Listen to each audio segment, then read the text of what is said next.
বন্ধুগণ নমস্কার। প্রথমে আপনাদের অনুরোধ করব আপনারা আমার চ্যানেলটি সাবস্ক্রাইব করবেন, ভিডিও লাইক করবেন এবং শেয়ার করবেন। আমি বিভিন্ন জিওপলিটিক্সের খবরগুলো বলি এবং একটা করে বিশ্লেষণ করার চেষ্টা করি যাতে আমাদের নলেজ বেসটা বাড়ে। যাই হোক, আজকে যে বিষয়টা নিয়ে আলোচনা করব সেটা আপনারা বোধহয় আমার থাম্বনেল বা ওই যে হেডিং দেখে খানিকটা বুঝতে পেরেছেন। সেটা হচ্ছে এখন একটা প্রশ্ন ফরেন মিডিয়াতে ভীষণভাবে আলোচনা চলছে। আমি সেরকমই ফরেন মিডিয়ার কয়েকটা রিপোর্ট পড়ছিলাম এবং একটা প্রায় আধা ঘন্টার ভিডিও শুনছিলাম যে ওয়ার্ল্ড পলিটিক্সের যে অ্যানালিসিসগুলো এখন কী হচ্ছে। এখন একটা প্রশ্ন ফরেনে ভীষণভাবে আলোচনা হচ্ছে, বিশেষত ওয়েস্টার্ন কান্ট্রিতে এবং আমেরিকাতে। সেটা হচ্ছে যে চায়না কি ধীরে ধীরে রাশিয়ার উপর একটা প্রভাব বিস্তার করার চেষ্টা করছে। বিভিন্ন ঘটনা থেকে যা দেখা যাচ্ছে তাতে কিন্তু এইটা ভীষণভাবে আজকের দিনে প্রমাণিত হচ্ছে। এখন দেখা যাচ্ছে এইটা মেন স্ট্রিম মিডিয়াতে খুব একটা কিন্তু চর্চার মধ্যে আসছে না, কারণ সবাই এখন এই বলা যায় এখন তিনটে যুদ্ধ নিয়ে ব্যস্ত আছে। একটা যুদ্ধ তো রাশিয়া ইউক্রেনের যুদ্ধ, যেটা চলছে এখনও পর্যন্ত প্রায় 4 বছর পেরোতে চললো। তা বাদ দিয়ে ইদানিংকালে যেটা আমেরিকা ইসরায়েলের সঙ্গে ইরানের যুদ্ধ চলছে, এবং আরেকটা যে ছোটো যুদ্ধ, ঘরোয়া যুদ্ধ চলছে বলা যায়, সেটা আফগানিস্তান এবং পাকিস্তানের মধ্যে। সেটাও ছোটো হলেও কিন্তু যুদ্ধটা খুব ধারাবাহিকভাবেই চলছেই বলা যায়। মানে আফগানিস্তানে তালিবান শাসন আসার পর থেকেই কিন্তু সেটা চলছে। অর্থাৎ পাকিস্তান প্রথমে ভেবেছিল তালিবান বোধহয় তাদের কথা শুনবে, কিন্তু তালিবান সেটা শুনছে না, সেটা তার একটা কারণ। তারপর বর্ডার ডিসপুট তো আছে, ডুরান্ড লাইনের একটা ডিসপুট আছে, এটা একটা গেল। রাশিয়া ইউক্রেন যে যুদ্ধটা চলছে সেটা তো সবাই জানেনই কম বেশি, যে ইউক্রেন ন্যাটোর মধ্যে ঢুকতে চায় আর রাশিয়া সেটা কোনোভাবেই হতে দেবে না। এই নিয়ে একটা দীর্ঘ যুদ্ধ গত 4 বছর ধরে চলছে। আর এখন যেটা চলছে ইসরায়েল আমেরিকার সঙ্গে ইরানের যুদ্ধ, তার মূল কারণটা হচ্ছে যে ইসরায়েল গাজার সমস্যা এবং ইরান যেভাবে ইসরায়েল আশপাশের দেশগুলোতে বিভিন্ন নিজেদের গোষ্ঠীকে প্রমোট করে এবং তারা ইসরায়েল উপর আক্রমণ করে, সেইটা একটা কারণ। আর দ্বিতীয়ত সেই যে একটা 7ই অক্টোবর যে ঘটনা ঘটেছিল ইসরায়েলের উপর, সে একটা অনুষ্ঠান থেকে যেভাবে ইসরায়েলের দিকে তুলে নিয়ে গেছিলো হামাস, তারপর থেকে টেনশনটা অনেক বেড়েছে। যেহেতু হামাস, হুথি এবং যে হিজবুল্লাহ এদিকে হচ্ছে ইরান সমর্থন করে এবং তাদেরকে বিভিন্নভাবে অস্ত্রশস্ত্র দেয়, সেটা এই যুদ্ধের মূল কারণ। এখন এখানে ইসরায়েলের পক্ষ নিয়েছে আমেরিকা, ফলে যুদ্ধটা একটা ভয়ানক জায়গায় এই মুহূর্তে পৌঁছে গেছে। এবং ইরানও যে খুব ছোটো দেশ নয়, ইরান যে গাজা নয় বা হামাস নয়, সেটা ইরানও কিন্তু প্রমাণ করে দিয়েছে। অর্থাৎ ইরানও বিভিন্নভাবে বিভিন্ন জায়গায় আক্রমণ করছে। আজও শোনা যাচ্ছে নাকি ইরান সৌদি আরবের মানে বর্ডারিং বলা যায়, বিশেষ করে ইউএইতে একটা জায়গায় নাকি আক্রমণ করছে। যাক, যেটা আমি আলোচনা করতে চলেছি সেটা হচ্ছে যে চীন কি রাশিয়াকে ধীরে ধীরে গ্রাস করতে চলেছে। তো এর একটা ঐতিহাসিক প্রেক্ষাপট আছে, কারণ যখন দেখা যাচ্ছে রাশিয়া ভীষণভাবে ইউক্রেনের সঙ্গে 4 বছর ধরে যুদ্ধে বসে আছে, লেগে আছে, বিশেষত যেটা ন্যাটোকে ইউক্রেনে কিছুতেই ঢুকতে দেবে না, এবং পুতিনের লক্ষ্য ছিল to make Russia great again, সেরকম একটা পরিস্থিতি থেকে এখন রাশিয়া কিন্তু ভীষণভাবে একটা মানে খুব আর্থিক দিক থেকেও খারাপ অবস্থায় চলে গেছে। তো এই সুযোগটা চায়না নিচ্ছে বলে কিন্তু সবাই বলছে যে চায়না এই সুযোগটা নিচ্ছে। অর্থাৎ China making slow invasion on Russia on every sector, কোনো সেক্টরই কিন্তু তাতে বাদ দেয়নি। এখন এই যে যে চায়না যেভাবে এগোতে চাইছে, এর একটা মূল ব্যাপার হচ্ছে যে চায়নার সাইডে যে রাশিয়ার বর্ডার আছে, সেই বর্ডারে পূর্ব দিকে মূলত সেই বর্ডারে কিন্তু হচ্ছে চায়না ধীরে ধীরে ধীরে ধীরে ঢুকছে। এবং পুতিন দেখা যাচ্ছে ধীরে ধীরে, রাশিয়ার প্রেসিডেন্ট পুতিন, তিনি দেখা যাচ্ছে ধীরে ধীরে চায়নাকে ল্যান্ড দিচ্ছেন এবং সোনা বিক্রি করছেন, জল দিচ্ছেন, গ্যাস পাইপ লিক দিচ্ছেন। ফলে এখন দেখা যাচ্ছে যে এখন চায়না ধীরে ধীরে রাশিয়ার যে সম্পদ, সেই সম্পদকে কিন্তু আস্তে আস্তে করে গ্রাস করতে শুরু করছে। এর বাইরে তেল তো আছেই, কয়লা আছে, কাঠ আছে, টিম্বার আছে, রেয়ার আর্থ আছে এবং ফ্রেশ ওয়াটার, সেটাও দেখা যাচ্ছে চায়না ধীরে ধীরে যে তার উত্তরাঞ্চলে যে জলের ক্রাইসিস আছে সেটা রাশিয়ার লেক থেকে নিয়ে যাচ্ছে, এবং ফলে সেখানে রাশিয়াতে জনগণ একটা বিদ্রোহ শুরু করেছে। এখন এই যে বর্ডার যে এরিয়াটা ছিল, বর্ডার এরিয়াটাতে নিয়েই ধীরে ধীরে চীন এগোচ্ছে। এখন এই যে চীন যে এগোচ্ছে, এর পিছনে একটা কারণ আছে। কারণ হচ্ছে চীনের সাথে রাশিয়ার একটা বহু পুরনো দ্বন্দ্ব ছিল। সেই দ্বন্দ্বটা হচ্ছে যে যখন চীনে যে ওপিয়ান যে যুদ্ধটা হয়, মানে আপনার কি বলে আফিম নিয়ে যে যুদ্ধটা হয়, সেই যুদ্ধটার সময় কিন্তু রাশিয়া চায়নার সঙ্গে যে যুদ্ধটা হয়েছিল সেখানে একটা ট্রিটি হয়েছিল, সেটাকে বলা হয় আপনার ট্রিটি অফ আইগুন। হ্যাঁ, ট্রিটি অফ আইগুন, AIGUN। এই ট্রিটি হয়েছিল 1858 সালের 28শে মে। তো এই ট্রিটিটাতে বলা হয়েছে এই ট্রিটিটা একটা খুব আনইকুয়াল ট্রিটি ছিল। আনইকুয়াল ট্রিটি মানে চায়নার কাছ থেকে একটা বিরাট অংশের জমি রাশিয়া, প্রায় 6000 স্কোয়ার কিলোমিটার জমি রাশিয়া দখল করে নিয়েছিল, যেহেতু তখন চায়না খুব দুর্বল অবস্থায় ছিল। এবং এই যে এই ট্রিটিটাতে চায়নার পক্ষ থেকে যে সাইন করেছিল সেটা হচ্ছে যে ইসহান, যে হচ্ছে কুইং ডাইনাস্টির যিনি প্রতিনিধি ছিলেন, আর রাশিয়ার পক্ষ থেকে নিকোলাই মারোয়ভ আমরুস্কি।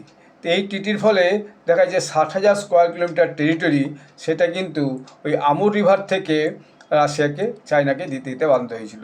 তখন এইটা চায়না আজ পর্যন্ত ভোলেনি। এরপর দেখা যাচ্ছে এই ট্রিটিটাকে 1860 সালে আবার এটাকে হচ্ছে যে করা হয়, মানে আপনার রিব্র্যান্ডিং করা হয়। এবং 1860 সালে যেটা হয়েছিল সেটা হচ্ছে যে ওয়ার্ল্ড ওয়ার 2 এর পর সেখানে আবার চায়না এবং ফ্রান্স ঢুকে এলো। ফলে বেশ কিছু জায়গায় চায়না এবং ফ্রান্সকে কিন্তু ইংল্যান্ড এবং ফ্রান্স ঢুকে এলো। ইংল্যান্ড এবং ফ্রান্সকে কিন্তু বেশ কিছু জায়গায় বেশ কিছু সুবিধা দিতে হয়েছিল। যেটা আফিম বন্ধ করে দেওয়া ছিল, সেই আফিমটা আবার তারা খুলে দিয়েছিল, ফলে সেখানে আবার আফিমের কারবার শুরু করে। তো এখন দেখা যাচ্ছে যে আজ পর্যন্ত ধীরে ধীরে চায়না তার সেই যে সেই হিউমিলিয়েশন থেকে কিন্তু নিজেকে ওভারকাম করে এগিয়ে যাওয়ার চেষ্টা করছে।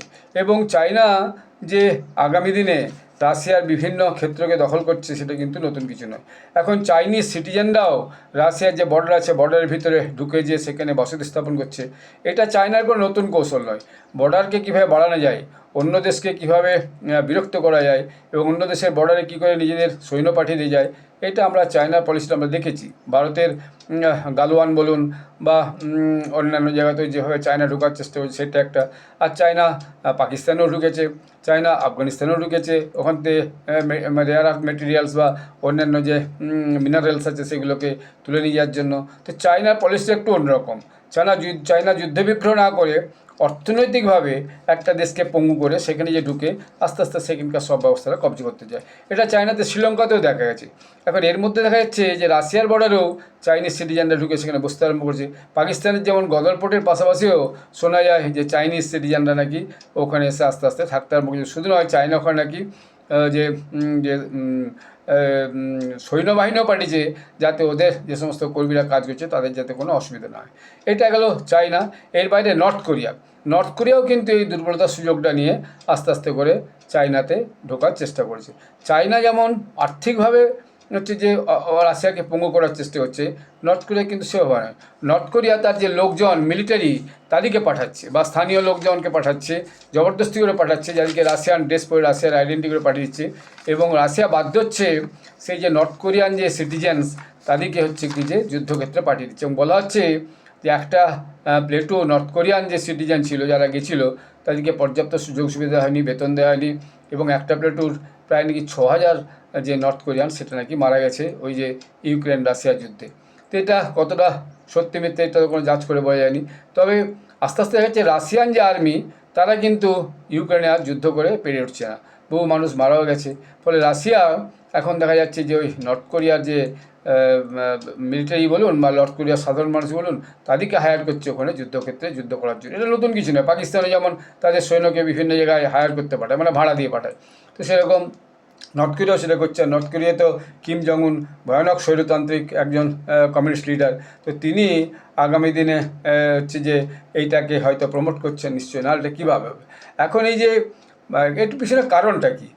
প্রেসিডেন্ট পুতিন জেনে বুঝে এই চাইনিজ অ্যাগ্রেশনটাকে তিনি মানছেন কেন, বা জেনে বুঝে চায়নাকে অ্যাগ্রেশন করতে দিচ্ছেন কেন, এটাই সবচেয়ে বেশি আরম্ভ হয়েছে। তো দেখা যাচ্ছে যে চায়না যে জায়গাগুলো ঢুকছে আস্তে আস্তে, অর্থনীতি, trade, agriculture, arms industry, automobile industry, technology, telecom, সব ব্যাপারেই কিন্তু চায়না রাশিয়াতে ঢুকে যাচ্ছে। আর্মস প্রোডাকশন, কারণ আগে যখন চায়না ছিল রাশিয়ার ছাত্র বলা যায়, রাশিয়া ছিল মাস্টার, এখন দেখা যাচ্ছে আস্তে আস্তে চায়না রাশিয়ার মাস্টার হতে চলেছে। তার কারণ হচ্ছে যে পশ্চিমী দেশ ইউরোপিয়ান ইউনিয়ন এবং আমেরিকার দীর্ঘদিনের স্যাংশন রাশিয়ার উপরে, ফলে মালপত্র যাতায়াত এসব করেছেন। যদিও গ্যাস ট্যাস ইউরোপিয়ান ইউনিয়নকে বিক্রি করছে টাকার দরকারের জন্য।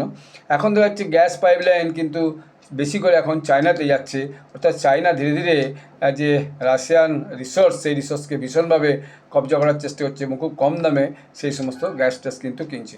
এখন এই যে স্যাংশনের ফলে যে আর্থিক দুর্বলতা রয়েছে, সেই আর্থিক দুর্বলতার জন্য কিন্তু রাশিয়া এটা বাধ্য হচ্ছে।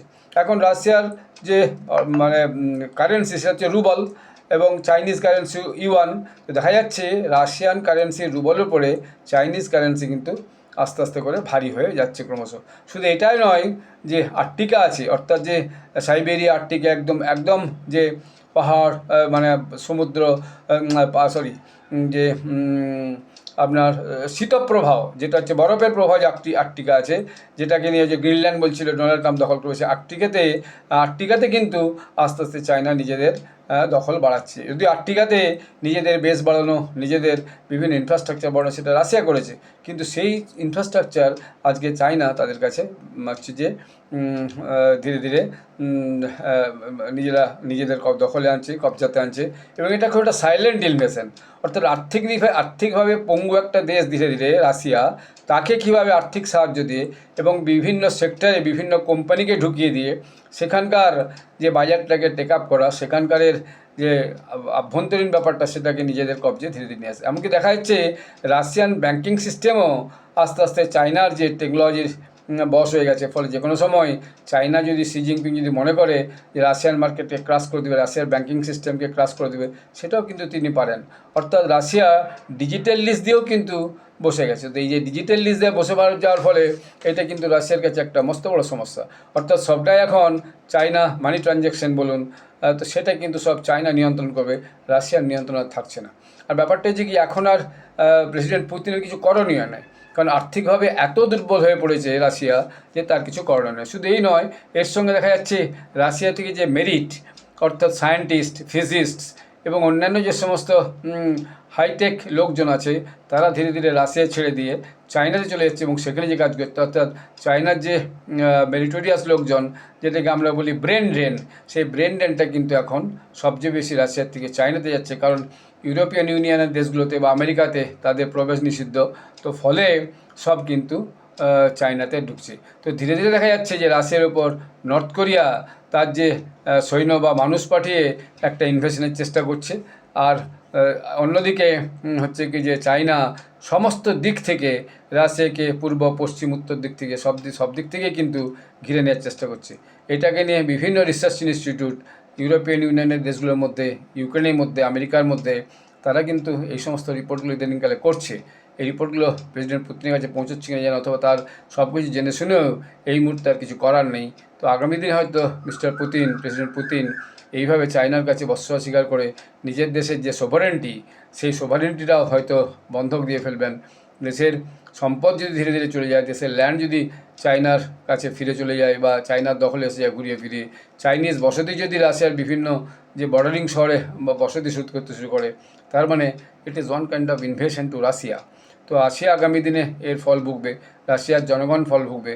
কিন্তু এই মুহূর্তে আগামী দিনে কী হবে, যদিও বিষয়টা এখন আন্তর্জাতিক স্তরে ভীষণ আলোচনা স্তরে এসেছে এবং আন্তর্জাতিক মহলে এই আলোচনাটা ধীরে ধীরে বাড়ছে।